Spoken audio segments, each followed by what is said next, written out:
Tu és minha vida, Jesus, és meu amigo.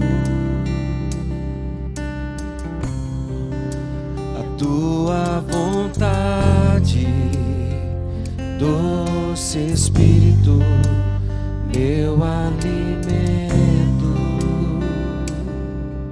Sem ti não há valor em mim. Sou como um vaso de barro, pronto a ser quebrado, para ser o que queres de mim.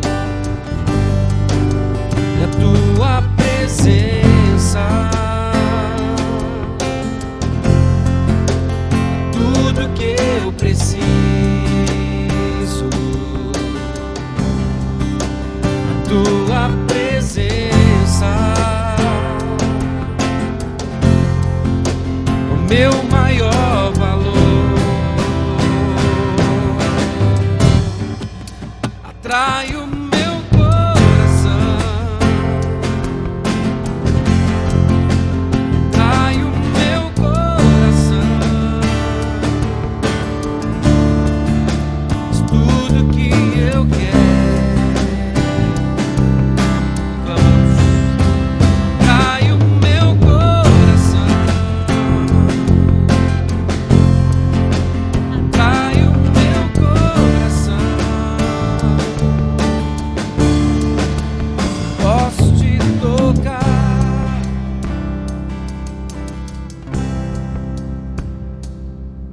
Amém.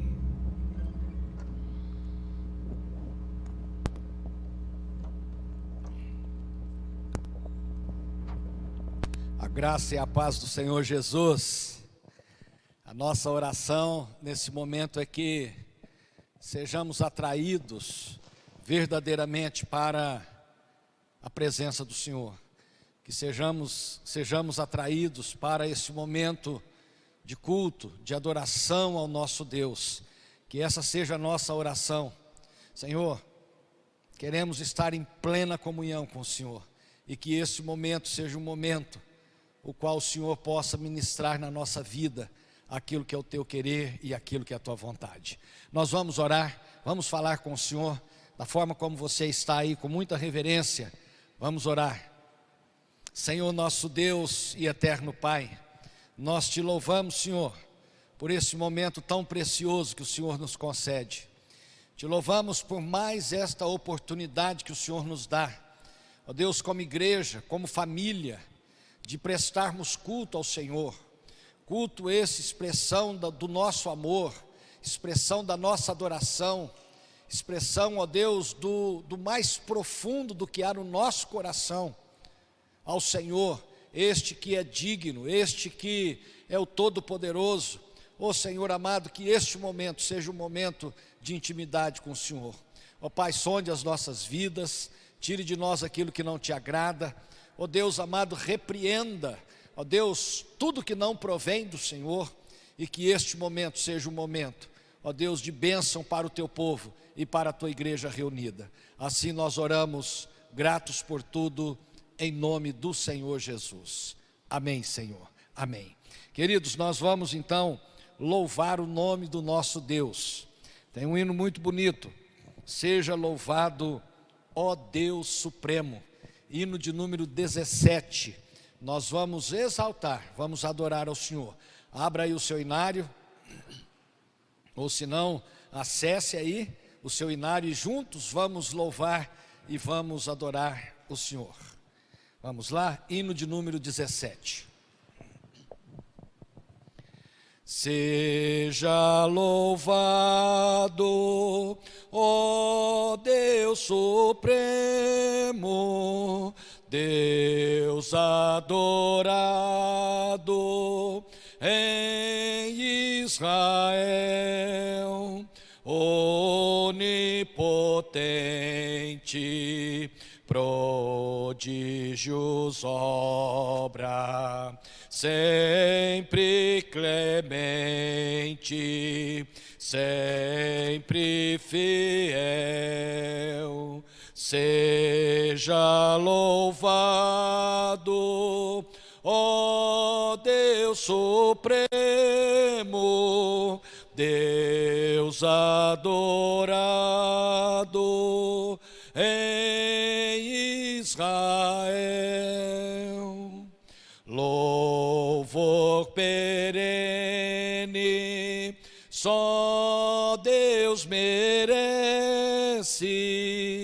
Cantai, não cesse o seu louvor, de todo seja sempre exaltado, e cante a igreja com terno amor. Seja louvado, ó Deus supremo, Deus adorado em Israel. Amém, que Ele seja sempre louvado. Nós vamos abrir a palavra do Senhor no texto que nós meditamos no domingo passado. Evangelho de João, capítulo 8. Enquanto isso, nós vamos dar uma pausa para você aí convidar os seus amigos para assistirmos culto juntos. Vamos lá, o momento missionário. Aproveite aí, pegue aí, convide seus amigos. Eu sei que você tem muitos amigos no Face, né? Então, mande um convite para eles, fala: olha, vamos assistir, ou participe conosco, um meio de nós evangelizarmos e proclamarmos a palavra do Senhor. Enquanto você está enviando aí, aqueles que já enviaram, aqueles que já convidaram, abra então a sua Bíblia, Evangelho de João, capítulo de número 8. Os versos de 1 a 11, diz assim a palavra do Senhor. Evangelho de João, capítulo 8, versos de 1 a 11. Vamos lá mesmo, da forma como você está, mas com muita reverência à palavra do Senhor, momento de culto, de adoração, nós vamos fazer a leitura desse texto. Vamos lá. Jesus, entretanto, foi para o Monte das Oliveiras. De madrugada voltou novamente para o templo, e todo o povo ia ter com ele, assentados o ensinava. Os escribas e fariseus trouxeram à sua presença uma mulher surpreendida em adultério, e fazendo-a ficar de pé no meio de todos, disseram a Jesus: Mestre, esta mulher foi apanhada em flagrante adultério, e na lei nos mandou Moisés que tais mulheres sejam apedrejadas. Tu, pois, que dizes? Isso dizia eles, tentando para terem de que acusar. Mas Jesus, inclinando-se, escrevia na terra com o dedo. Como insistissem na pergunta, Jesus se levantou e lhes disse: aquele que dentre vós estiver sem pecado, seja o primeiro que lhe atire a pedra. E tornando a inclinar-se, continuou a escrever no chão. Mas ouvindo eles esta resposta, e acusados pela própria consciência, foram se retirando um por um, a começar pelos mais velhos até os últimos, ficando só Jesus e a mulher no meio onde estava. Erguendo-se Jesus e não vendo a ninguém mais além da mulher, perguntou-lhe: mulher, onde estão aqueles teus acusadores? Ninguém te acusou? Respondeu ela: ninguém, Senhor. Então lhe disse Jesus: nem eu também te condeno, vai e não peques mais. Nós pudemos observar no início da nossa fala no domingo passado, a que ponto pode chegar o ser humano. Nós vamos perceber aqui que o texto está falando da sagacidade do coração de homens. Será que estes homens eram homens que eles estavam preocupados com a lei? Será que esses homens eram verdadeiramente zelosos pelos princípios os quais Deus havia estabelecido?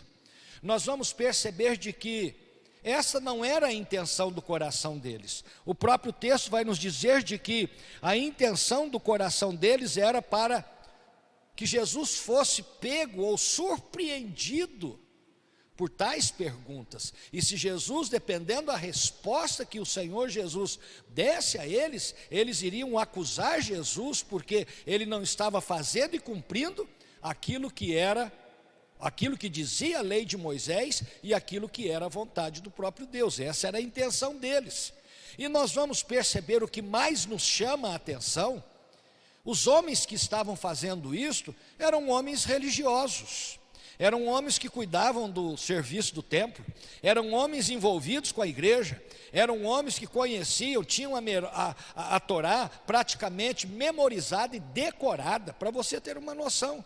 Quem sabe você vai dizer, mas pastor, como pode uma pessoa que conhece tanto dos princípios não viver, ter uma postura como essa? Amados irmãos, é o que o texto está falando.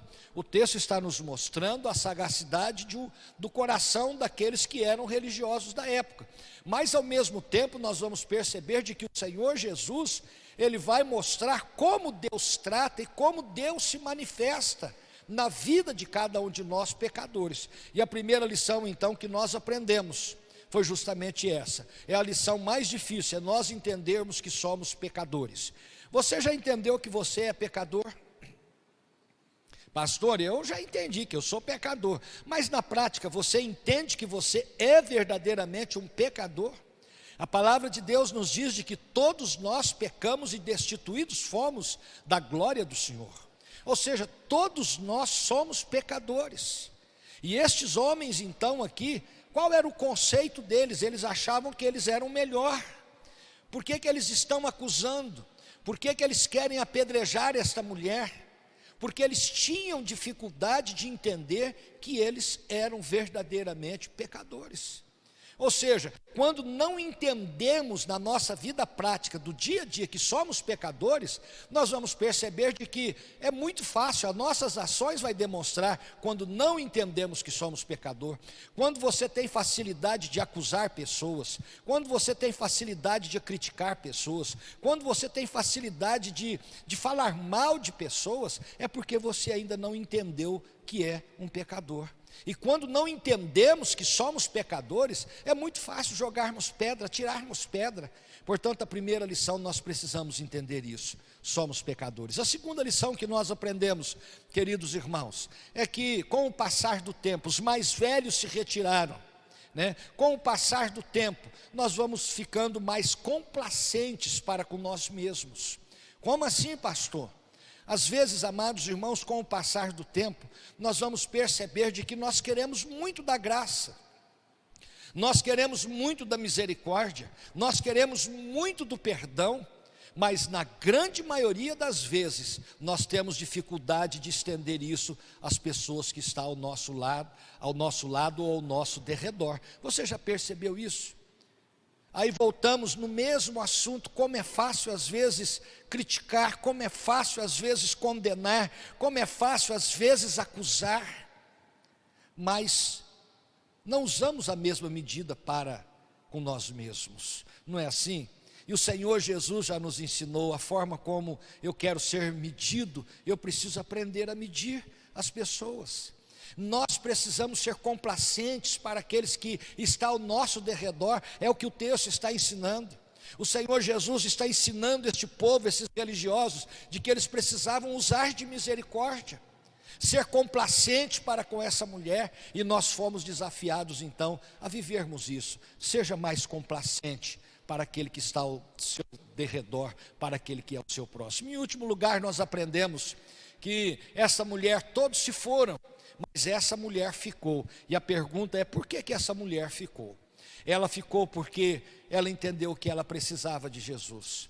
Ela ficou, este texto nos ensina de que nós jamais conseguiremos viver ou tratar o pecado que habita no nosso coração, se não for pela intervenção e a manifestação do poder de Deus em nós. Essa mulher ficou porque ela precisava sim da graça salvadora, ela precisava sim da transformação do poder de Deus. E nós precisamos entender que quando nós entendemos que somos pecadores, quando nós entendemos que precisamos ser mais complacentes para com as pessoas, para com o nosso próximo, nós vamos entender de que precisamos muito de Jesus e que sem Jesus, sem Ele, nós jamais conseguiremos vencer, o pecado que ferozmente nos assedia a cada momento. A nossa oração é que Deus nos abençoe grandemente e que você viva isso, deixe essa palavra florescer no seu coração, na sua vida, em nome de Jesus. Amém? Amém. Louvado seja o nome do Senhor. Neste momento, queridos, nós, conversando com o pastor Isaac, com alguns membros do conselho, Deus nos deu assim uma direção muito gostosa no que diz respeito à participação do nosso culto. Hoje nós vamos ter uma participação muito especial. Liguei para o reverendo Augusto Nicodemos, ele falou, não, vou gravar uma palavra à igreja, e nesse momento então nós teremos uma palavra abençoadora de Deus, uma reflexão abençoadora de Deus para a sua vida com o reverendo Augusto Nicodemos. Durante alguns anos eu tive o privilégio de servir a Deus no estado do Goiás, e lá conheci muitas queridas igrejas presbiterianas, e uma da qual me recordo com muita gratidão e alegria é a Central de Jataí. Me lembro do carinho com que aqueles irmãos me receberam, a atenção com que ouviram a exposição da palavra de Deus. Eu sei que eles estão passando por um momento difícil agora, como nós estamos em todo lugar. E eu pensei em trazer uma palavra de esperança, uma palavra de encorajamento, baseada naquilo que o apóstolo Paulo disse aos Coríntios, no capítulo 10 da sua primeira carta, verso 13, que as tentações, as provações aqui na nossa vida, elas não são diferentes daquelas provações que outros enfrentam. Mas nosso Deus é fiel e Ele não vai permitir provações maiores do que a gente pode suportar. Porque quando a gente for provado, testado, através do sofrimento, Deus vai mostrar uma saída para que nós consigamos resistir, permanecer firmes. O alvo de Deus é que nós aprendamos a perseverar, a continuar no caminho, mesmo no meio de tanto sofrimento. Deus deseja despertar em nós, criar em nós a perseverança, a resiliência, que significa a capacidade de continuar crente quando tudo está dando errado. E essa palavra, ou esse entendimento de que Deus está no controle de tudo e que Ele, de tal maneira, dirige as coisas com esse fim em vista, isso nos dá esperança. Isso nos mostra que podemos confiar no nosso Deus e que Ele só dá aprovação no sofrimento na medida certa. A minha oração por esses queridos irmãos é que Deus os abençoe, que Deus supra as suas necessidades em Cristo Jesus, necessidades financeiras, necessidades de saúde, que Deus em breve nos permita retornarmos aos nossos cultos plenos, onde nós podemos abraçar os irmãos e presencialmente celebrar a ceia, partilhar o nosso carinho com os irmãos, ouvir a palavra de Deus, cantar louvores juntos ao nosso Deus. E até, quem sabe, breve, quando outra vez possa desfrutar da hospitalidade dos irmãos. Um grande abraço, Deus abençoe aos queridos irmãos da Central de Jataí. Amém, nós agradecemos ao reverendo Augusto Nicodemos por essa palavra tão abençoadora. E nesse momento nós vamos então adorar o nosso Deus, hino de número 74. Hino de número 74. Abra aí o seu inário, hino 74. Nós vamos louvar o nosso Deus com a primeira e a quarta estrofe. Primeira e quarta estrofe. Compaixão.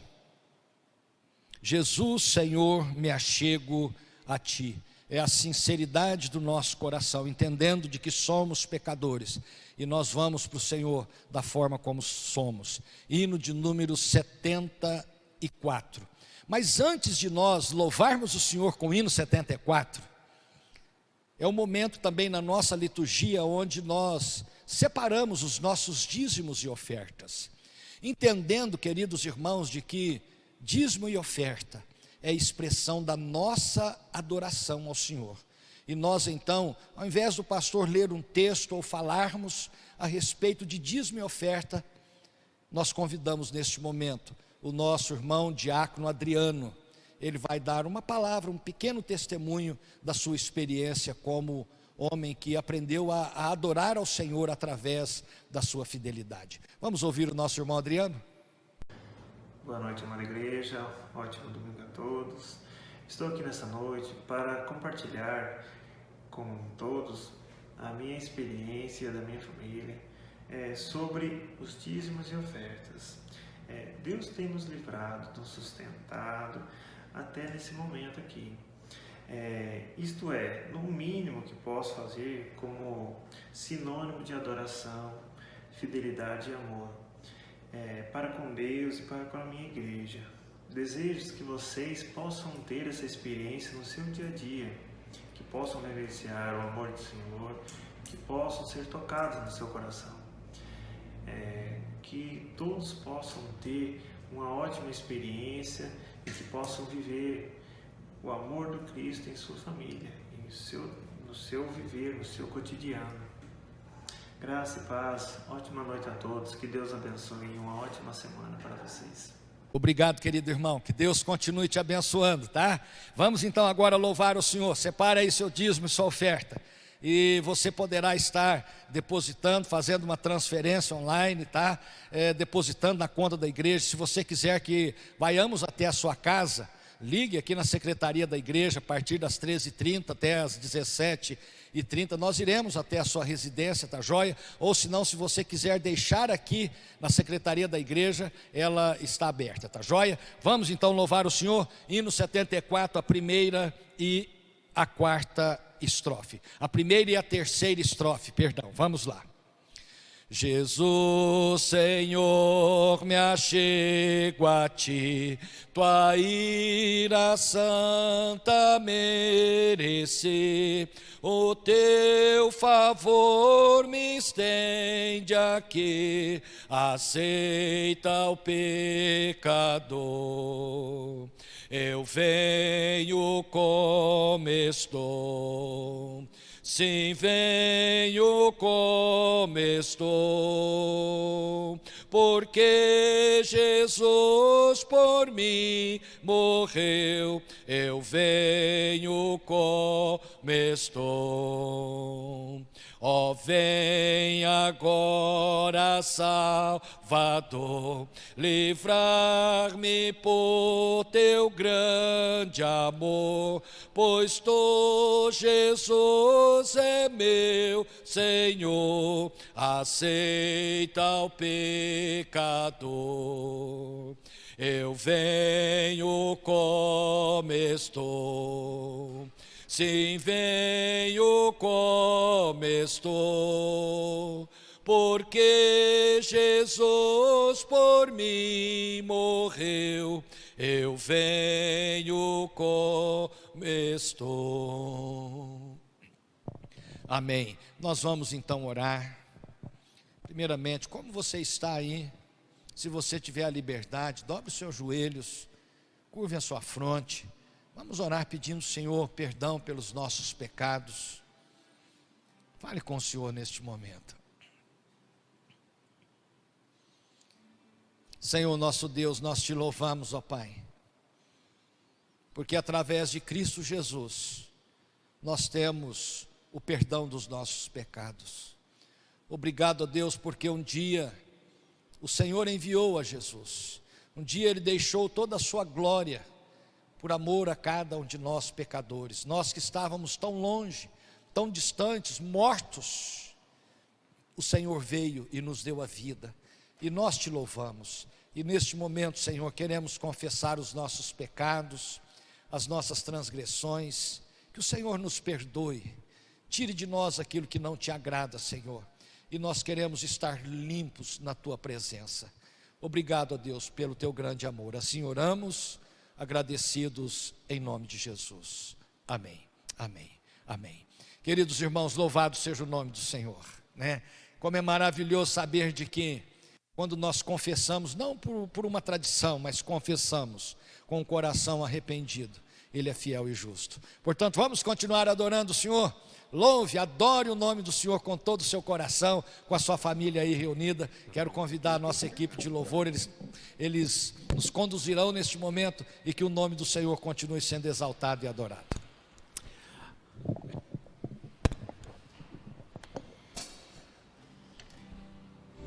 Amém. Que bom é poder louvar o Senhor, você concorda? Nosso Deus é bom demais, né? Nós vamos adorar o Senhor agora com um hino bem antigo. Você que lembra, cante conosco, cante o contracanto conosco. O contracanto é facinho. Oh, aleluia. E você em casa diz, oh, aleluia. Você que conhece, né? Ele voltará. Você diz, ele voltará. Tá bom? Mas louve ao Senhor conosco. Vamos louvar o Senhor com esse hino antigo? E que fala essa verdade tão maravilhosa: o Senhor Jesus voltará.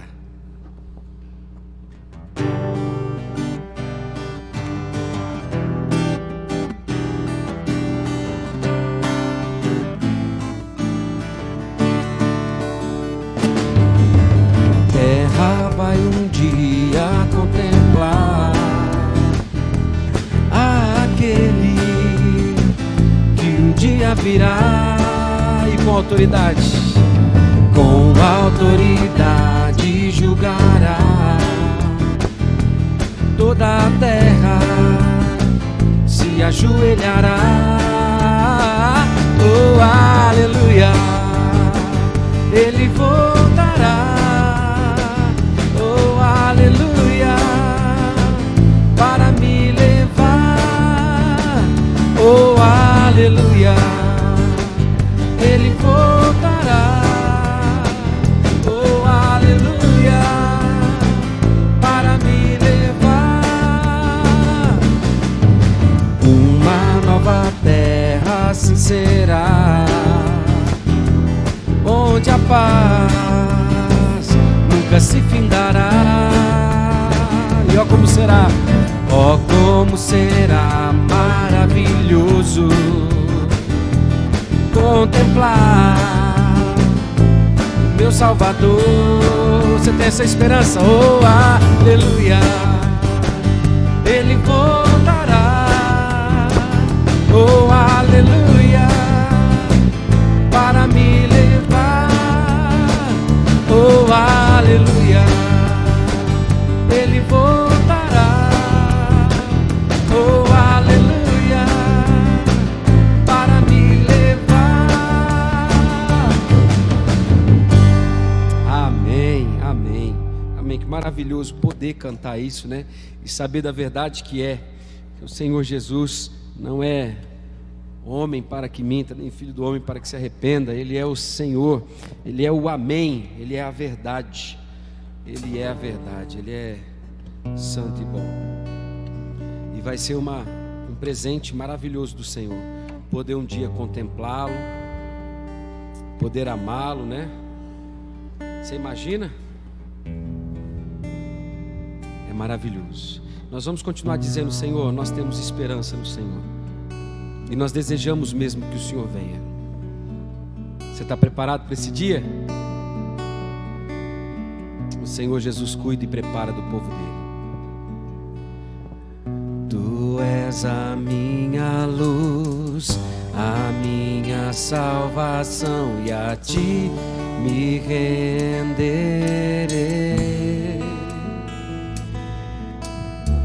Se ao teu lado estou, seguro em tuas mãos, eu nada temerei.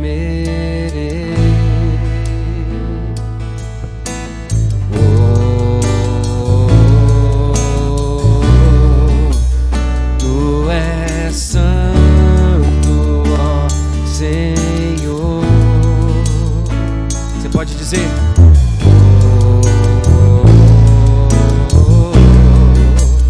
Tu és digno de louvor. Vamos dizer: Tu és a minha luz. Tu és a minha luz, a minha salvação, e a ti me renderei. Adore ao Senhor com todo o seu coração. Diga: Senhor, se ao teu lado estou, seguro em tuas mãos, eu nada temerei. O Senhor é maravilhoso.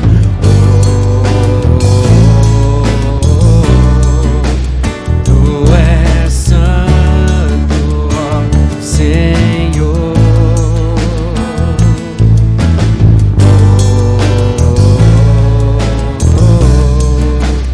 Tu és digno de louvor, e só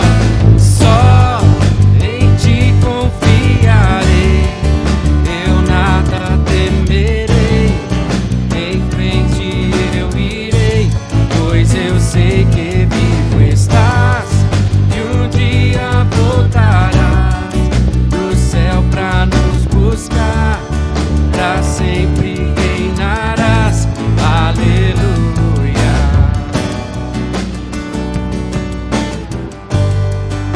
Você crê nessa verdade?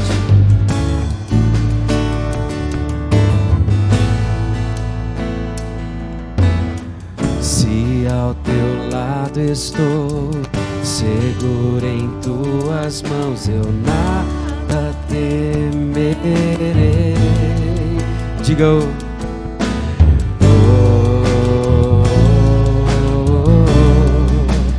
tu és santo, ó Senhor.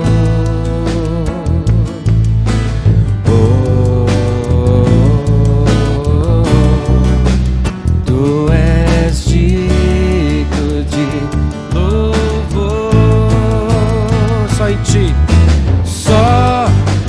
ti confiarei. Só Ele é digno de confiança. Diga: Senhor, eu não preciso temer, pois eu sei que vivo estás, e um dia voltarás do céu pra nos buscar, pra sempre reinarás, aleluia.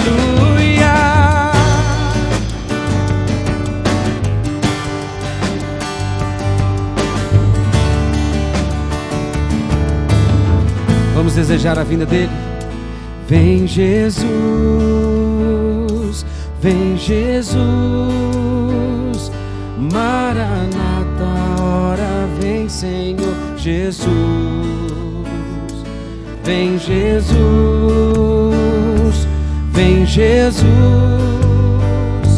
Maranata, ora vem Senhor Jesus. Vem Jesus, vem Jesus, Maranata, ora vem Senhor Jesus. Uma última vez. Vem Jesus, vem Jesus, Maranata, ora vem Senhor Jesus. Vamos dizer juntos: só em ti confiarei, eu nada temerei, em frente eu irei, pois eu sei que vivo estás, e um dia voltarás do céu pra nos buscar, pra sempre reinarás, aleluia.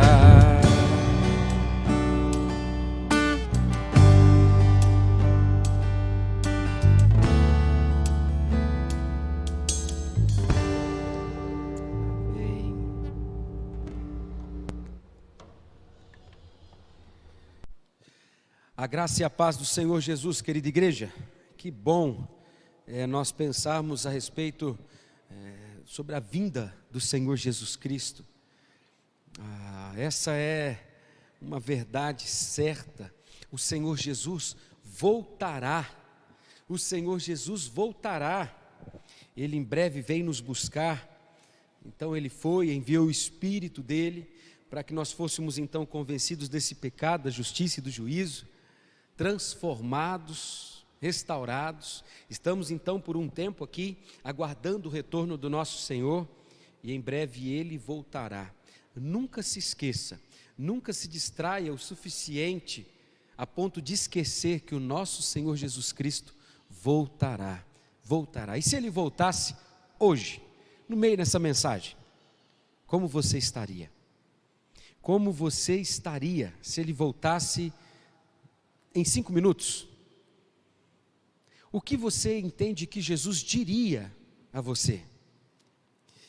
E a mensagem essa noite tem tudo a ver com esse retorno do nosso Mestre e com esse período que antecede o retorno, onde nós estamos aqui, mas estamos aqui dentro do trabalhar, e a ideia é sermos trabalhados então pelo Espírito, preparados para o dia desse retorno e desse encontro. E aí, para ser mais específico então, e pensando em igreja, como você o tem esperado? O coração está sendo preparado dia após dia? Essa preparação está acontecendo? Vamos abrir a palavra do Senhor em Apocalipse? Abra a palavra do Senhor em Apocalipse, capítulo 3. Nós vamos ler do versículo de número 1 ao versículo 6. Vamos lá? Apocalipse, capítulo 3, versículo de 1 a 6. Como nosso Deus é bom.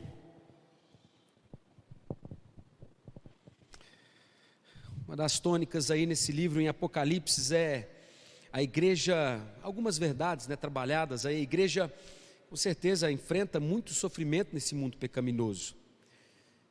Outra verdade linda também presente nessa carta que nós vamos ler aí: Deus requer arrependimento sincero e fidelidade paciente da parte do seu povo. Outra coisa que nós precisamos saber e é possível identificar nessa carta é que Deus, com certeza, governa a história de tal modo que o mal não prevalecerá contra a igreja. E a verdade final, Jesus retornará em glória, trazendo castigo final para o ímpio e a bênção final para o justo que triunfar.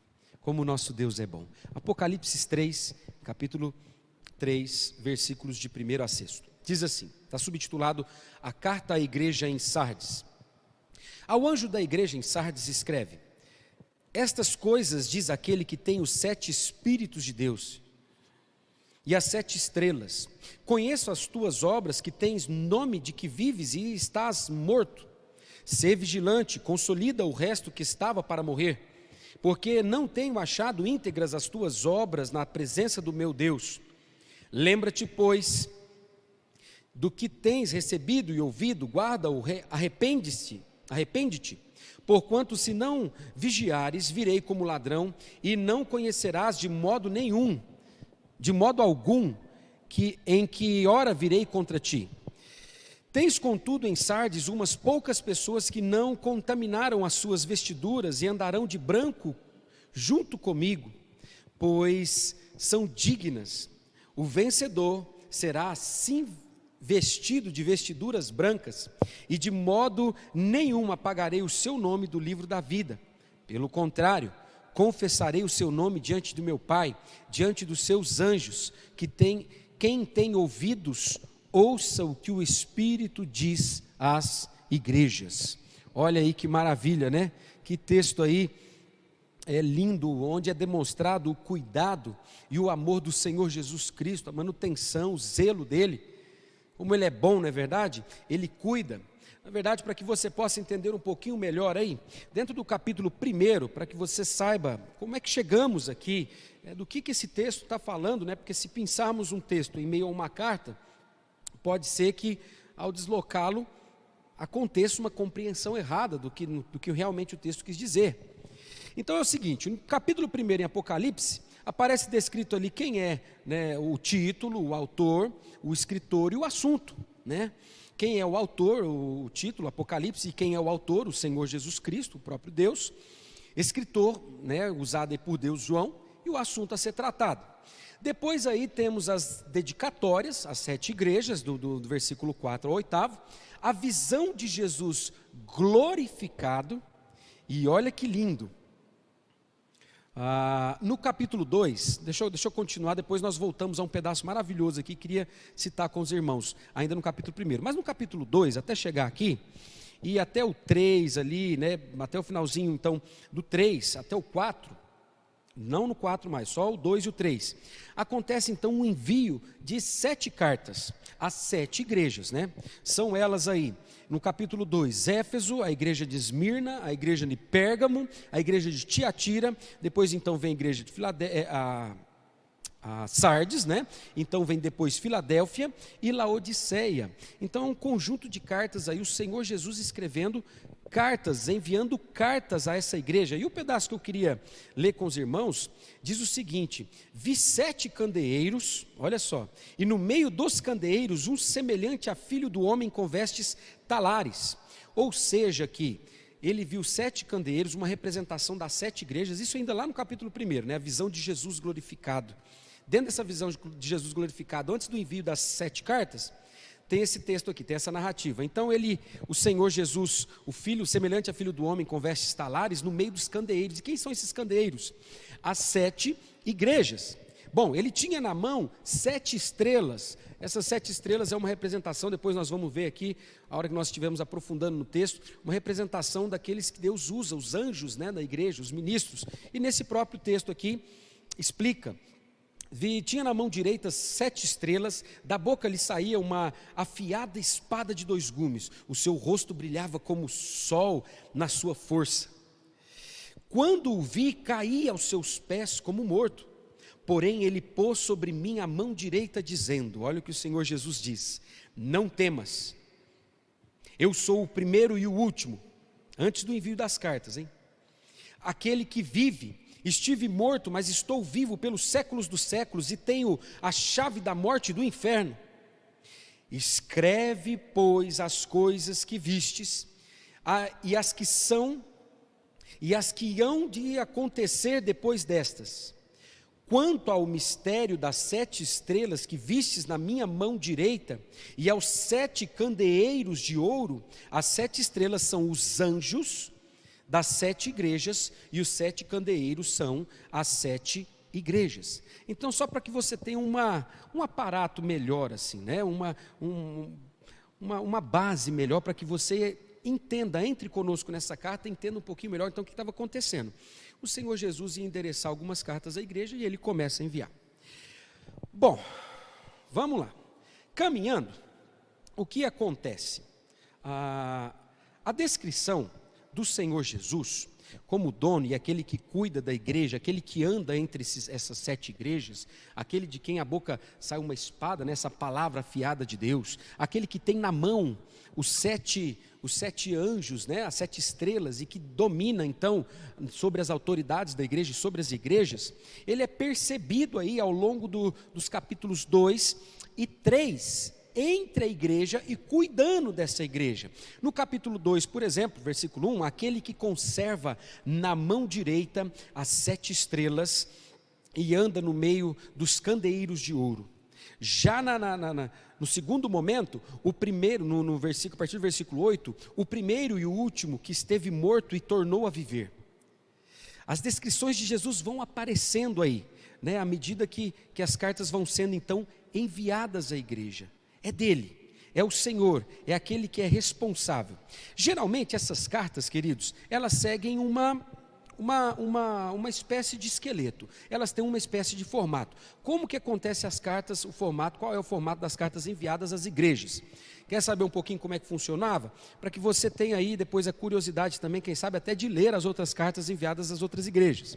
Geralmente funciona assim, acontece uma saudação ou destino, por exemplo, ao anjo da igreja em Éfeso, depois acontece uma autodesignação de Cristo, ou seja, aquilo que a gente acabou de falar, ele vai se apresentando, mostrando que ele está ali no meio da igreja, né? Por exemplo, aquele que conserva na mão direita as 7 estrelas. Depois o que acontece? A aprovação da parte de Cristo, por exemplo, eu conheço as tuas obras, assim, o teu labor como a tua perseverança, então ele conhece essa prova, né? Depois vem então uma espécie de a condenação da parte de Cristo, tenho porém contra ti, geralmente é o que aparece aí, uma advertência e uma ameaça da parte de Cristo, no sentido de lembra-te pois de onde caístes e não, né, está aí um exemplo. Vem depois a parte de exortação, quem tem ouvidos ouça o que o Espírito diz à igreja, e geralmente no final a promessa de Cristo. É o conteúdo geral aí nessas cartas, geralmente. Então, um exemplo dessa promessa de Cristo: ao vencedor dar-lhe-ei de comer da árvore da vida, e por aí vai. Olha que coisa linda. Nós especificamente nós lemos aqui a carta que foi enviada à igreja de Sardes. E que cidade é Sardes? Para que você conheça um pouquinho, Sardes era uma cidade formada em cima de um monte muito alto, né? Mirando ali, chega a ser descrito por teórico aí, como um monte inacessível, né? Mirando ali o vale de Herma. E nos tempos antigos ela chegou a ser a capital da Lídia. Para que você tenha uma ideia, ali aqui aparecem comentários em relação a Sardes como uma cidade soberba, arrogante, presunçosa, né? Que se sentia, por estar nesse monte alto, era inacessível, então era impossível, eles estavam muito certos de que não poderiam ser, quem sabe, atacados, né? Então teve essa ideia de ainda ser então a capital da Lídia. E ali em meados de 560 a 546 a.C., reinou, para que você tenha ideia do tamanho quem sabe, da presunção, da arrogância assim, em Sardes, reinou por ali Croesus. E para que você tenha uma noção, sabe a lenda que circulava ali em volta de Croesus, né, que faz parte da história da cidade, inclusive, né, óbvio, mas uma lenda, falava que o seguinte, que esse rei Croesus, onde ele encostava a mão, transformava em ouro. Para você ver, imagina só como é que esse povo, quem sabe, não se sentia. Tinha um único ponto de acesso ali, fácil, era um corredor estreito na direção do sul dessa cidade, mas que também podia ser facilmente fortificado. Então imagina como essa cidade, em algum sentido ali, não se sentia, né? A cidade, que maravilha. Mas o que aconteceu? Ali por volta de 1549 a.C., Ciro, um povo persa, conseguiram, através de uma rachadura pela encosta, iniciar, quem sabe, a ruptura dessa arrogância, dessa presunção desse povo em Sardes, porque eles escalaram aquilo que o pessoal em Sardes pensou que seria, quem sabe, impossível de escalar, e então veio uma das primeiras derrotas aí, nesse povo aí em Sardes, né? Então por Ciro, através do povo persa. Depois aconteceu de novo, olha só, em 2018 a.C., com Antíoco, né? O pessoal da Síria, outra vez então veio e aconteceu uma derrota, e o inimigo atacou e prevaleceram através dessa escalada. Bom, mais para frente um pouquinho, para que você tenha ideia, ali por volta de, claro, depois de um tempo também, antes de citar esse pedaço aqui, a cidade crescia tanto que não foi suportando ali em cima do monte, tiveram que descer desse monte, então começaram a construir cidades vizinhas ali, né? Não era mais como a antiga Sardes ali em cima da montanha, e ali por volta de 17 depois de Cristo, ela foi acometida por um terrível terremoto, que acabou de alguma maneira aí causando uma destruição destruindo parcialmente essa cidade. Parecia que ela caminhava para um fim, assim, para uma morte lenta e iminente, mas às vezes ao mesmo tempo assustadora e repentina. E para terminar, para chegar ao fim aí, para que você conheça um pouquinho de Sardes, em 189 depois de Cristo, ela acabou então sendo conquistada pelo povo romano. Não era difícil perceber ali como aqui e ali essa igreja passou por alguns sustos, não é verdade? Repentinos assim. Ela acabou enfrentando aí algumas coisas que talvez eu e você aqui ali nós disséssemos, meu Deus, ela foi pega, quem sabe, de surpresa. Aconteceu, quem sabe, um assalto como ladrão da noite, e como já dito e lido também aqui nessa carta. Bom, diante de todo esse contexto, para que você saiba de que cidade estamos falando, o que acontecia com ela, onde é que nós estamos no texto, eu queria lhe convidar essa noite então para que nós pensássemos, nessa noite que nós assistimos aí, pela graça de Deus, assim nos permitindo o Senhor essa mensagem, pensássemos um pouquinho a respeito do Senhor Jesus e do seu cuidado para com a igreja. Com qual tema, pastor? Jesus Cristo, o Senhor da igreja. Jesus Cristo, o Senhor da igreja. Nós vamos ver o seguinte, que o Senhor Jesus, de fato, é o Senhor da igreja, e é o verdadeiro, ponto 2, e por último, protetor. Então Jesus Cristo é o Senhor, verdadeiro protetor. Jesus Cristo é o Senhor verdadeiro protetor. Se você decorar essa frase, você decorou a mensagem praticamente, o resumo da mensagem praticamente inteiro. Jesus Cristo, o Senhor verdadeiro protetor. Vamos lá? Como é que nós começamos então a perceber aí o cuidado, né, que o Senhor Jesus de fato é o Senhor da igreja? Quando nós vemos aí descrito o seguinte, no primeiro versículo, ao anjo da igreja em Sardes, nós percebemos que o Senhor, estas coisas diz aquele que tem os 7 Espíritos de Deus e as 7 estrelas. O que é perceptível aí? Então essa carta aqui é enviada, certo, ao anjo da igreja em Sardes. Anjo, aquele que Deus usa para cuidar, para ministrar, o meio pelo qual o Senhor cuida e ministra da sua igreja. Jesus já mostrando aí que Ele, né, cuida e ministra dessa igreja. Ele cuida dessas igrejas e Ele ministra sobre essas igrejas. Estas coisas diz, aí Ele fala, né, então eu vou dizer, quem está falando? Aquele que tem os 7 Espíritos de Deus. O que quer dizer isso, pastor? É o seguinte, a ideia de os 7 Espíritos de Deus é a ideia de plenitude, descrevem a plenitude do Espírito Santo, a quem Jesus está enviando através de Jesus Cristo, da parte de Deus Pai. Lembra algumas referências bíblicas, se você gosta de anotar e quer depois ler, né, passar um tempo aí observando esses textos, aprendendo, sendo edificado pelo Senhor, por exemplo, em João 14, 26, 15, 26, 27, Atos 2, 33. Então, esse Jesus Cristo, aquele que tem, né, aquele que nele está a plenitude, a perfeição, o número 7, a ideia de plenitude, de completo, de perfeito, aquele que tem os 7 Espíritos de Deus, e as 7 estrelas. Lembra que no texto que nós lemos, um pouquinho lá atrás, lembra? Acredito que ainda no capítulo 1, se não me falha a memória, ali perto do versículo 16, onde é explicado o que significam aí a ideia das 7 estrelas, né? No versículo 20, você vai poder ler Apocalipse capítulo 1, versículo 20, os anjos das 7 igrejas, e os 7 candeeiros são as 7 igrejas, né? Então aí, ó, as 7 estrelas são os anjos da igreja. Então aquele que também, em algum sentido, domina e cuida da autoridade sobre a igreja, aquele que legisla, aquele que governa com poder, né? Aquele que domina com sua mão, aqueles que ele usa para ministrar e cuidar da igreja dele nessa terra. Então, está mais do que claro que aquele que tem os 7 Espíritos, aquele que fica responsável pelo envio do Espírito Santo, se ele não envia, meu querido, como é que ia ter arrependimento, perdão, graça? Como é que ia ter igreja primitiva? Como é que ia ter igreja hoje? Então ele é o Senhor, ele é aquele que cria, ele é o dono da igreja.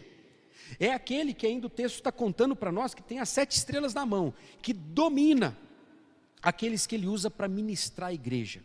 Os anjos do Senhor, ele domina, ele manda sobre esse povo. E aí então ele começa a falar o seguinte: tem mais, eu tenho um relacionamento íntimo com a minha igreja, eu sou o Senhor dela, eu governo sobre ela, e eu conheço as tuas obras, que tens nome de que vives e estás morto. Olha o que ele está falando para a igreja em Sardes. Você já imaginou isso? Olha, eu conheço você. Aqui, se você parar para pensar, olha só um retrato muito claro, né? Imagina o Senhor Jesus dizendo assim: olha, eu sei, Sardes, eu conheço, igreja local em Sardes, eu conheço vocês. Eu sei que vocês têm nome de quem está vivo, mas na verdade, vocês estão mortos. Meu Deus do céu, já pensou o Senhor Jesus, o dono da igreja, o Senhor, né, aquele que conhece com tanta propriedade, Ele olhar e dizer assim: olha, eu sou dono, conheço, eu que ministro, eu que cuido, né? A administração é minha, inclusive da liderança, de tudo. E eu estou dizendo para vocês que vocês têm nome de igreja, têm nome de uma, quem sabe, de uma entidade orgânica, viva, uma comunidade viva, mas na verdade, lá no fundo eu sei que vocês não estão. Muito provavelmente, o que estava acontecendo aí com Sardes? Ela estava, quem sabe, aí naufragando, né, numa espécie aí de, num estado de consciência ou sensibilidade apenas parcial. Uma insensibilidade acompanhada de uma expressiva diminuição da faculdade de exibir reações. Imagina aí que Sardes, quem sabe, estava vivendo uma letargia, uma espécie de paralisação, uma semivida, se nós pudéssemos assim dizer, né? Imagina, quem sabe então, que o quadro de realidade dessa igreja aí seria o seguinte: o evangelho que os proclamado, né, ou quem sabe vivido por esses cristãos em Sardes aí, não estava, quem sabe, de maneira nenhuma ofendendo os judeus, né, que às vezes estavam ali combatendo de maneira intensa a igreja primitiva. Provavelmente não estava enchendo a paciência dos templos pagãos ali, dedicados a Cibele, Zeus, Lídio, Heracles, Dionísio. Provavelmente não estavam exercendo influência, né? Não tinha ali, sabe, a igreja, beleza, tá quietinha, né? Tá tranquilo. Tem um dos escritores, inclusive, que fala assim que a paz que reinava, a ideia que dá é que a paz que reinava em Sardes ali, não, nós estamos quietinhos, nós estamos tranquilos, era a paz de um cemitério. Você imagina um tipo de igreja assim? Meu Deus do céu, né? Que terrível, que coisa mais assustadora. Uma igreja que não incomodava, que não tinha um papel diferente na sociedade. Lembra que desde o povo de Israel, para que Deus chama a igreja? Deus chama a igreja para ser o quê? Instrumento do seu amor, instrumento da sua ministração. Agora você imagina uma igreja que não está incomodando, império das trevas, uma igreja, né, que está, e aí quem sabe na cabeça dessa igreja eles pensando: não, nós estamos bem, nós estamos em paz. Meu Deus, meus queridos, que assustador pensar um negócio desse aí, né? Nós não incomodamos a cultura local, não existe por parte da igreja uma transformação, quem sabe na cultura, uma redenção.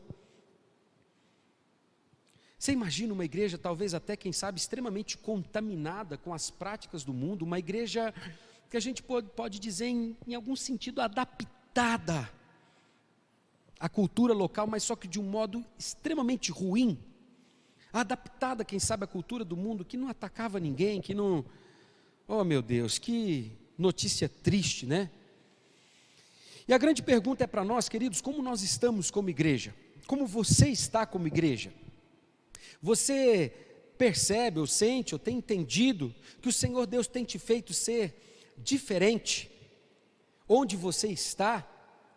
Você tem conseguido perceber que que nós como igreja, ou você como igreja, porque na verdade a igreja somos nós, aqueles em quem habita o Espírito Santo, você tem conseguido olhar para dentro de você e perceber uma paz de cemitério? Ou uma completa letargia assim? Uma paralisação, onde, eu não sou ativo como igreja, eu apenas vou, e está bom assim. E aqui depois eu vivo do jeito que eu tenho que viver. Um dia lá atrás, quem sabe, meu coração, eu fui diferente, mas hoje não, hoje eu já me acomodei, hoje eu já sei como viver ali no mundo, segundo a cultura do mundo, em relação à família, em relação ao trabalho, eu já sei como viver. Então eu não sou igreja ativa, eu vou, e está tudo bem, está tudo em paz. Meus amados, nós como povo de Deus, precisamos tomar muito cuidado com essa falsa ideia de paz.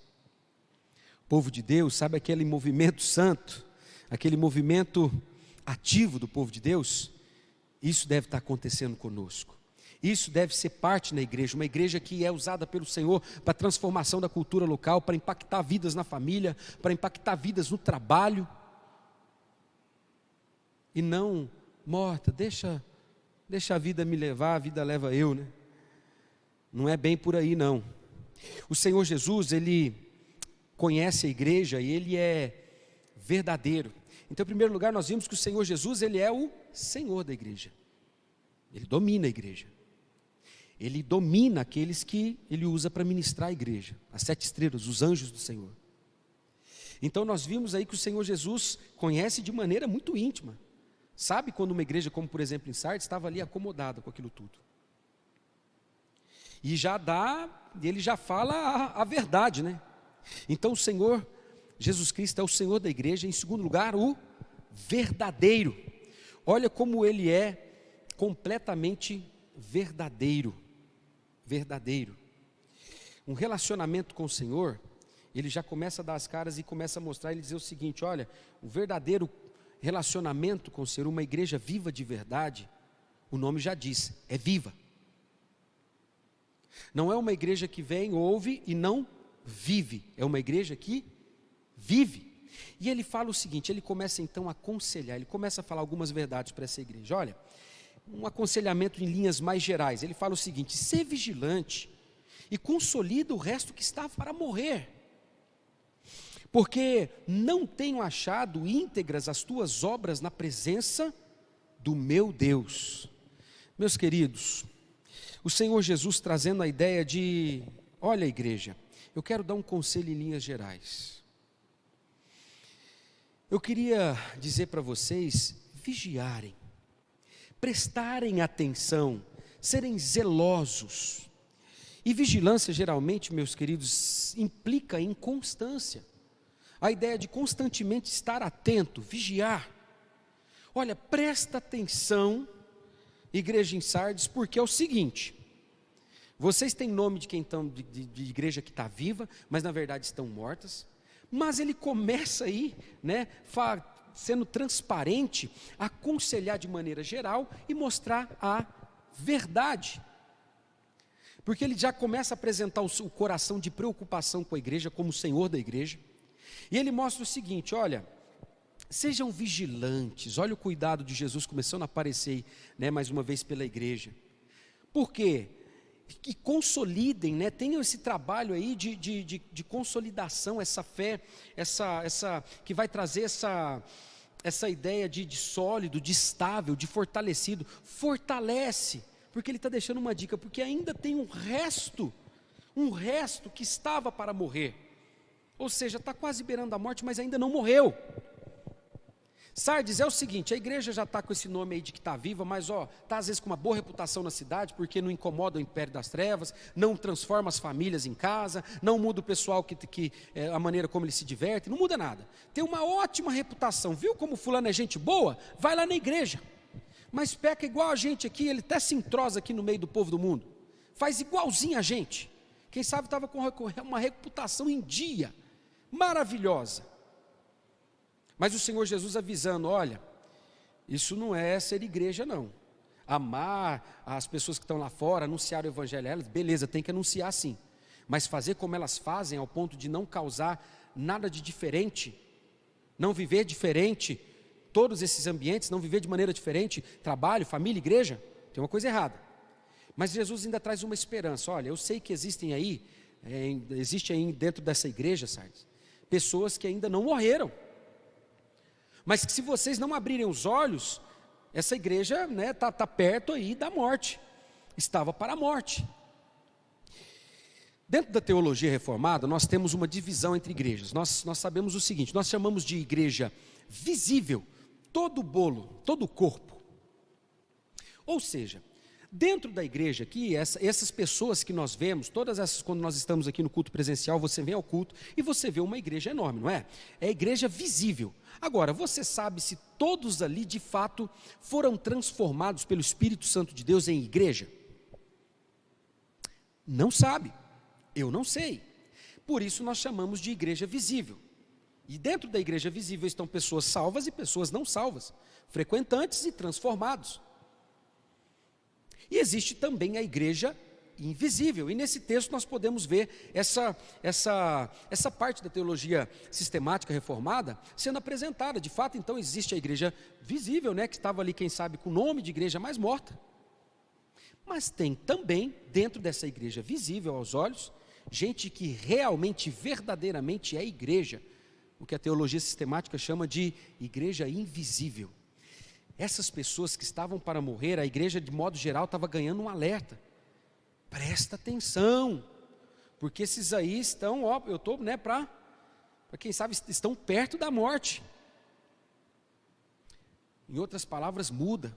E eu até fiquei pensando, quando estava aqui no estudo desse texto, pensando, já viu igrejas aqui, ali fecharem? Como é triste, não é? Pensou uma igreja fechando as portas, uma igreja local? Como é terrível. Então Jesus começa a revelar o problema. E ele conta para eles: olha, sabe qual que é o grande problema? Sabe onde é que está o problema? É que eu olho para as tuas obras e eu não tenho achado íntegras as tuas obras na presença do meu Deus. O Senhor Jesus conta qual é o problema. Então ele conhece, ele é o Senhor, o dono, conhece de maneira íntima a igreja e é o verdadeiro. Olha ele expressando a verdade para a igreja: a situação é assim, é perigoso. Já pensou? Essa igreja sendo perigoso fechar as portas? Claro que Jesus não deixa morrer aqueles que são deles, porque ele preserva com o espírito, mas essa morte chegando perto daqueles que são dele, ou talvez em uma aplicação aqui contemporânea, essa igreja prestes a fechar a porta, meu Deus do céu. E qual o motivo? Porque, olha, possivelmente são incompletas, desonestas. Íntegra é aquela ideia de plenitude, do todo, né? Quando acontecia a ideia de se oferecer, por exemplo, um sacrifício no Antigo Testamento, nenhum israelita podia oferecer ao Senhor um animal defeituoso. Você pode achar ali em Levíticos, Deuteronômios, pois um animal tinha que ser sem mancha, isto é, íntegro. A ideia é que quando você vai viver para o Senhor, quando você vai viver obras, lembra que Jesus está olhando para essa igreja, sendo honesto com ela, falando assim: olha, quando eu olho para as obras que você vive, que você está vivendo, elas não são íntegras. Em outras palavras, elas são manchadas. Já pensou? Que terrível, Jesus sendo verdadeiro com essa igreja, né? Quem sabe aí similar àquilo que foi, né, quando Deus pesou Belsazar na balança e o achou em falta, em Daniel ali 5:27. Olha, eu estou olhando para aquilo que você tem vivido. Você que fica falando que tem nome de igreja, né, que está desfrutando de uma boa reputação entre os amigos aí, eu olho para o que você vive e quando eu olho para as obras que você tem vivido, tem falado que está relacionado comigo, eu encontro elas maculadas, eu as encontro manchadas. Já pensou? Esse era o motivo. Qual a ideia de integridade, então? Como viver que significa ser perfeito em tudo? Querido, o Senhor Deus conhece a verdade mais profunda lá dentro do coração. Em outras palavras, Ele conhece a igreja. E o Senhor Jesus não é aquele que bajula no sentido mal. O Senhor Jesus é aquele que é verdadeiro, o Senhor verdadeiro. Então Ele conta a verdade para nós. Então quando Ele olha para o casamento, Ele olha para aquilo que nós estamos vivendo, para as obras, as ações, que em cada um de nós que nos chamamos de igreja, que deveria ser para a glória dEle, segundo o Espírito dEle, segundo a direção dEle, quando Ele olha e Ele consegue perceber que não são obras dirigidas pelo Espírito, ou em outras palavras, que você não está vivendo casamento do jeito, ou família, ou criação de filhos, ou paternidade, da maneira que Ele quer que você viva, quando não está sendo dirigido pelo Espírito, provavelmente tem cara de boa, mas quem sabe está maculada, está todo manchado ali. Lembra que as nossas boas obras são como trapos de imundícia em Isaías? Está descrito. A ideia é, olha, você precisa ser íntegro e honesto, viver. Se você diz que é a igreja, que o meu Espírito habita em você, você precisa viver de um jeito íntegro, ou seja, completo, pleno para mim. Onde você trabalha, onde você se diverte, onde você mora. Ser de verdade igreja, essa historinha de eu sou igreja, leva esse nome para lá e para cá, mas isso é irreal, isso não é integral, isso não é... E quando vai para o trabalho é do jeito que dá, segundo a corrupção do mundo. E quando vai para a diversão é segundo a corrupção do mundo, do jeito que tiver. Está manchado, não é íntegro, não é integral. E Jesus denuncia isso para mim e para você essa noite. Que ele exige de nós integralidade, plenitude em tudo. Isso é evangelho. Por isso, querido, quando a gente fala de evangelho, o verdadeiro evangelho é esse. E não é fácil. Exige de nós sacrifícios, porque é mais cômodo sim viver como nós queremos. Quem sabe como essa igreja em Sardes, fazendo negociações para não incomodar ninguém, para adaptar ao mundo. Mas o que Jesus está dizendo, não. Porque quando eu olho e isso acontece, eu estou vendo que está manchado, não está íntegro. Depois dele apresentar esse motivo, ele começa a mostrar aí para a igreja, né, proteger. Em terceiro lugar, ele começa então a mostrar que de fato ele é o verdadeiro protetor dessa igreja querida. Ele começa a mostrar como é o processo de... Ele poderia falar, não ligo para isso. Mas ele começa a mostrar como é que é o processo de restauração dessa igreja. E ele diz o seguinte: lembra-te, pois, do que tens recebido, ouvido, guarda-o, arrepende-te, porquanto não vigiares, virei como ladrão, e não conhecerás de modo algum em que hora virei contra ti. Meu amado, a ideia do lembre-se, lembra quando você é trazido pelo Senhor, ou quando um dia você recebeu a mensagem do Senhor pela primeira vez nos ouvidos, ou quando aquela mensagem começou a fazer sentido no seu coração. Eu sei que pode ter aqui entre nós, como igreja, as duas realidades: gente que não é igreja de verdade, mas está no bolo, e gente que é igreja. E eu sei que talvez, até para gente que é igreja, pode ser que aqui e ali, com o passar dos anos, ao longo dessa caminhada, você tenha cedido, e tenha se corrompido, e não esteja sendo, quem sabe, mais íntegro, aqui, em qualquer uma dessas esferas da vida. E o que o Senhor Jesus está dizendo, ele fala assim: peraí, então para tudo. Se você é igreja e está sentindo o coração inclinado para viver só com fama de igreja, mas por dentro está vivendo uma obra morta, uma coisa contaminada, não íntegra. Se você está sentindo o coração inclinado aí, se tem percebido que tem pecado, esse é o caminho. Já no outro caso, você que não é igreja, está percebendo que esse tipo de vida que você está vivendo, que essa ideia de congregar aqui, mas não ser, também não vira, então tem um caminho, tanto para o crente como para o não crente que frequenta a igreja visível. Qual é?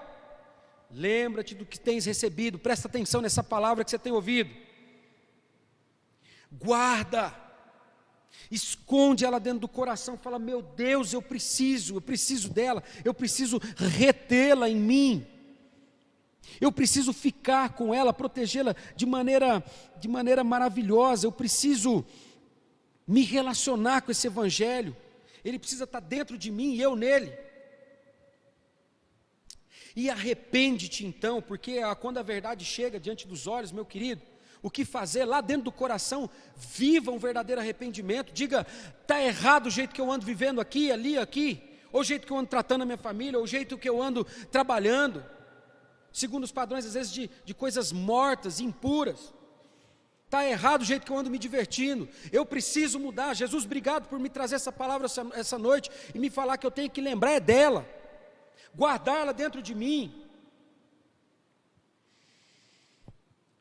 E o Senhor Jesus deixa então um alerta, porque Ele é verdade. Ele fala, olha, Ele alerta a igreja sobre o perigo de rejeitar essas mensagens que vêm dEle. Ele diz assim: se você não vigiar, se você não prestar atenção, for zeloso com constância, está atento a isso, deixa eu te dar um aviso, eu vou vir como um ladrão, e você não vai conhecer de modo algum a hora que eu vou vir. E o texto não está dizendo a favor de você, está dizendo contra ti. Quando essa metáfora é utilizada, a ideia de ele vem como um ladrão, A gente sabe que quando nós saímos de casa e então somos informados que um ladrão entrou na nossa casa, como é uma notícia desagradável, não é verdade? Nós temos, em algum sentido, perda, nós sentimos às vezes, quem sabe, desespero, tristeza, não é? Pois então, querido, quando essa metáfora foi utilizada também ali por Paulo em 1 Tessalonicenses 5, de 1 a 11, leia lá depois o texto que você vai entender melhor essa metáfora. Ela traz a ideia, sabe para quem que Jesus vem como um ladrão? E para quem que causa, quem sabe, desespero esse retorno? Para aqueles que não pertencem ao Senhor. Causa desespero. Para esses que não pertencem ao Senhor, causa desespero. É a ideia de, meu Deus, Ele veio e eu não percebi, e em certo sentido foi contra mim. O que o Senhor Jesus está avisando, presta atenção, se o Espírito Santo de Deus, dentro desse chamar, dentro dessa mensagem que o Espírito Santo de Deus tem trazido no seu coração, se você não vigiar, ele pode vir contra ti, às vezes pode ser um sinal de que ele virá contra ti, e quem sabe você vai sentir esse desespero, como a ideia do desespero quando um ladrão entra na casa da gente, e leva o que a gente tem, ou que a gente desfruta pela graça de Deus, que isso não aconteça. Jesus está alertando então a igreja do perigo que é não ser vigilante quanto isso que ele está falando, de arrepender, voltar, clamar. E por último aqui, como protetor, ele está dizendo, olha, tens contudo em Sardes, olha Jesus protegendo aí, sustentando a igreja dele, apesar dos pesares, umas poucas pessoas que não contaminaram as suas vestes, e andarão de branco junto comigo. Essas pessoas ainda não contaminaram as suas vestes. Existe ali os remanescentes, aqueles que Deus ainda sustenta, mesmo dentro da igreja invisível, que talvez está corrompida. Se você se sente assim, ali você vê que é sincera a conversão dentro de você, mas às vezes você olha para todo mundo e todo mundo fazendo errado dentro da igreja. E você diz, mas meu Deus, então essa palavra aqui é com você, porque ele diz assim, eu estou vendo que ainda tem alguns poucos que não se contaminaram, gente que ainda continua com essas vestes sem estar contaminada, essa veste de santificação, porque um dia vem a veste branca, que é a ideia de plenitude, de santificação, a ideia eu fico imaginando aqui, porque veja a distinção entre as duas, as suas vestiduras, e depois andarão junto comigo, as suas vestiduras e andarão de branco junto comigo, traz essa ideia de quem sabe completamente limpo.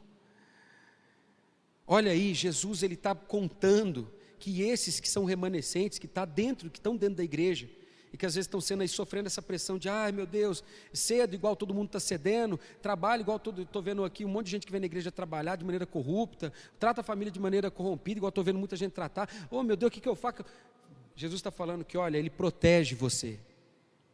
Fica firme, o Espírito Santo de Deus essas palavras vêm de encontro ao coração e falam assim, fica firme, continua sendo crente, cristão, genuíno, verdadeiro, vivendo esse processo de santificação, pois eu estou te prometendo, eu te protejo, e você vai andar comigo, junto comigo, de branco, pois eu vou te fazer digno, e aí ele, é óbvio que por causa da dignidade dele aplicada sobre esses, porque ele diz o seguinte no 5, o vencedor será assim, vestido de vestiduras brancas, e é passivo, é vestido, ele não se veste, o vencedor não se veste, ele vive a vitória e ele é vestido pelo Espírito Santo de Deus, em certo sentido. Então Jesus está dizendo, olha, mas eu vou proteger a minha igreja, ainda que passe esse momento de dificuldade, os meus são meus, a igreja invisível e verdadeira, eu vou proteger e ninguém vai apagar ela, então calma. O que você pode fazer é orar para que essa igreja mude. Mas vocês, eu vou fazer vencer, eu vou proteger, porque eu visto vocês com vestiduras brancas, e de modo nenhum eu vou apagar o nome deles no livro da vida. Antigamente, me falando na memória aqui, os romanos, quando iam matar alguém ali, apagava os dados daquela pessoa, e por aí ia. Mas Jesus está falando que o nome desses aí, mesmo que perseguidos, ou mesmo que sofrendo, todas essas pressões dentro da igreja visível, sofrendo como igreja invisível, como verdadeira igreja, calma, porque o Senhor Jesus zela e protege e cuida de você, que é verdadeira igreja. A palavra é, não se contamine mesmo, com os padrões que você tem visto de gente que às vezes vem na igreja, mas não é da igreja. Não se contamine com esses padrões. Por fim, ele diz o seguinte: quem tem ouvidos, ouça, para ouvir o que o Espírito diz à igreja. Meu querido, talvez duas situações, como dito aqui. Ou você é de fato igreja, então o Senhor Jesus está te dizendo: não se contamina, relembra do que eu tenho falado, presta atenção em mim, eu estou te prometendo, vou cuidar de você, vou zelar você, eu vou te vestir de branco, você vai andar comigo, vamos lá, fica firme. Está quem sabe te dando fica firme, ora quem sabe por essa igreja, ama essa igreja. E talvez aqueles que não têm sido igreja, não são igrejas genuínas, são só frequentantes, quem sabe a mensagem seja: arrepende-te, olha para Jesus e começa a viver uma vida integral e não de obras não íntegras na presença de Deus. Integral é na família, no trabalho, onde você estiver, de maneira real, sincera, e não para inglês ver, e não para boa reputação. Tem nome de vivo, tem nome de é da igreja, mas não é. Entende o recado? E aquele que tem ouvido, ouça o que o Espírito diz à igreja. Vamos orar? Vamos orar. Curve a cabeça, feche os olhos, queria te convidar a fazer isso. E se o Senhor Jesus falou com você essa noite, clame a Ele para que você não esqueça o que Ele ministrou ao coração. Para que você continue firme, para que você entenda que não, a igreja não vai, a igreja invisível, a verdadeira igreja do Senhor Jesus, Jesus não vai perder ela das mãos, Ele vai continuar amparando e protegendo. Peça ao Senhor para que você jamais se esqueça que talvez dentro da igreja, entre aqueles que se chamam, tem nome de irmão, você vai ver às vezes péssimos comportamentos, gente que te incita a fazer o mal e pecar contra o Senhor, mas que com certeza você não deve dar ouvidos, porque talvez venha da carne ou mesmo da igreja que não é igreja, que só tem nome de igreja. Você está sendo incentivado pelo Senhor para olhar de volta para a palavra dele, seguir os padrões que você tem que seguir de acordo com a vontade e a palavra e o querer dele, não com base no comportamento do inchaço, do bolo que frequenta a igreja, mas de acordo com o comportamento da palavra do Senhor. A verdadeira igreja vive assim. Peça ao Senhor isso. E se você percebeu, o Espírito te fez perceber que você é verdadeira igreja, glorifique o nome do Senhor. E se você percebe também que existe entre nós gente que só tem nome de igreja, mas por dentro está morto, o seu papel e o meu papel não é desdenhar e zombar, porque sem Jesus a condição nossa é a mesma.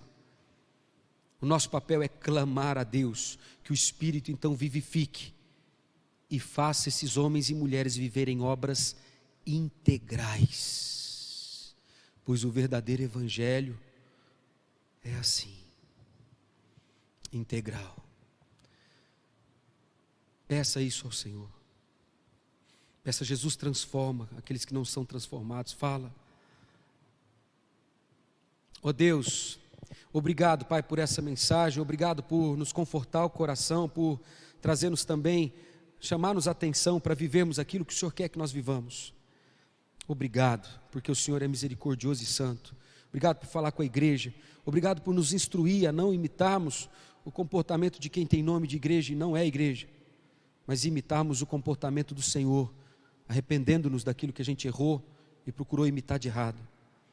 Obrigado, Senhor, por nos confortar e ver que o Senhor vai preservar aqueles que são realmente teus, que eles não vão mudar, e que palavras como essa vêm de encontro ao coração dos teus, mas que palavras como essa também vêm, por tua graça e misericórdia, ao coração daqueles que às vezes estavam só com o nome de igreja, e que não eram, mas que em mensagens, com face de mensagens como essa, podem vir a ser. Então impactados, esclarecidos com a tua verdade, a tua palavra, e desejarem então uma vida integral de evangelho, honesta e sincera, onde trabalham, onde se divertem, onde moram, para a glória do Senhor. No nome santo de Jesus é que nós oramos e agradecemos o Senhor pela tua graça e misericórdia de nos ministrar e cuidar de nós. Jesus Cristo, o Senhor, verdadeiro protetor da igreja. Paz. Amém. Nós louvamos a Deus pela sua palavra. Já estamos encerrando o nosso culto. E eu quero apenas um aviso. No domingo pela manhã, nós até pensamos em fazer uma live, toda a escola dominical, mas orando, nós recebemos esse entendimento, que é um momento para você reunir com a família e você desenvolver esse tempo de estudo bíblico em família. Nós temos um exemplo aqui, o seu Vilmar com a família, todo domingo pela manhã ele se reúne, é escalado alguém para trazer a palavra, e nós queremos desafiar a igreja a viver isso, tá? Então, todo domingo, separe um tempo em família para você fazer um culto, um estudo bíblico juntos, tá joia? E não esqueça de divulgar a página da nossa igreja, tá joia? Vamos orar, nós vamos impetrar a bênção e agradecemos a presença de todos os irmãos. Vamos orar e impetrar a bênção. Senhor, nós te louvamos pela tua palavra, que esta tua palavra continue frutificando nos nossos corações. Assim te suplicamos em nome de Jesus. E agora, povo amado e povo escolhido do Deus Altíssimo, que o amor de Deus, o nosso Pai, que a graça salvadora de Cristo Jesus, o nosso Senhor, e que a comunhão e as consolações do Espírito Santo de Deus, que esteja sobre a tua vida, sobre a tua família, sobre todo o povo de Deus, desde agora e para todo sempre. Amém, Senhor. Amém. Que Deus te abençoe.